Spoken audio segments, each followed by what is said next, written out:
In example 6, part A, we are expected to find some trigonometric ratios of some angles, and this question has been worked out. I just want to explain each and every step because I'm trying out different formats. And given that sine A is equals to -3/5, and A is between 180 degrees and 270, meaning in the between 180 and 270 in the third quadrant, and that the cosine of B is -12/13, and B is obtuse between 90 and 180, find the cosine of A minus B as part A. And all we know, if we can remember in the previous videos, that the cosine of A minus B can easily be given by the cosine of A times the cosine of B plus the sine of A times the sine of B. What do we have? We have the sine of A here, -3/5. We have the cosine of B here, -12/13. But according to our narration here, we also need the cosine of A, and we also need the sine of B, because those are not provided, so that we can be able to express the cosine of A minus B when we have all the details. But we remember there is a very fundamental relationship or trigonometric identity which is widely known as sine squared A plus cosine squared A is equals to 1. And from this, we can make, if we have the sine of A, we can make the cosine of A the subject of the formula. And from this we know the cosine squared A is equals to 1 minus the sine squared A.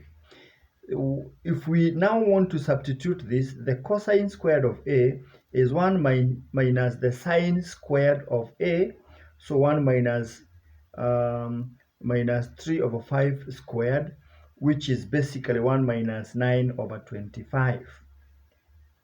And 1 minus 9/25 is simply 16 out of 25. So the cosine of A is the square root of what has been realized from here, which is 16/5.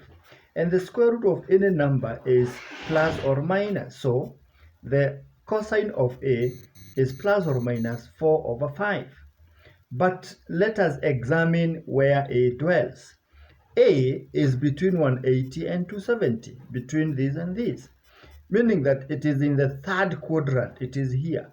And according to all science teachers complaining approach, we know in the third quadrant, cosines are supposed to be negative. Only the tangent is allowed to be positive in that quadrant. So the cosine of A is basically -4/5.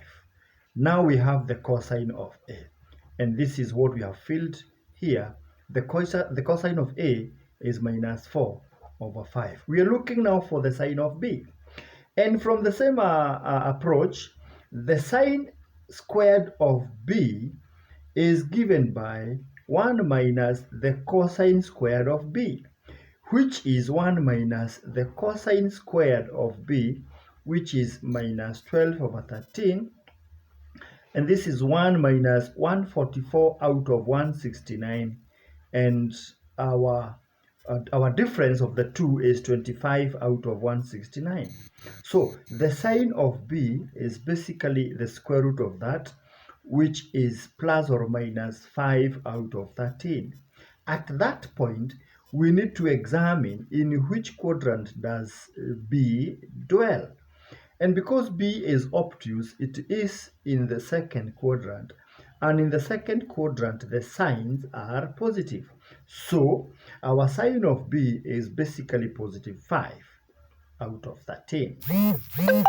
So basically, if you want now to express the cosine of A minus B, to be equals to now the cosine of A, which is now here minus 4 over 5, times the cosine of B, which is now here minus 12 out of 13, plus the sine of A, which is minus 3 over 5, times the sine of B, which is 5 out of 13.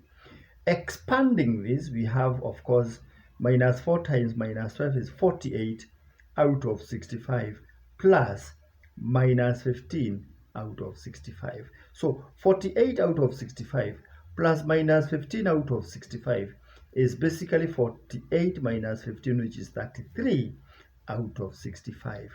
And easily, the cosine of A minus B is equals to 33 out of 65. So you can see our prior knowledge of the cosine of A minus B being equals to cos A cos B plus sin A sin B, how helpful it has been in identifying or calculating the cosine of A minus B given other trigonometric ratios. And this is good knowledge. And basically, the cosine of A minus B is 33 out of 65. Okay?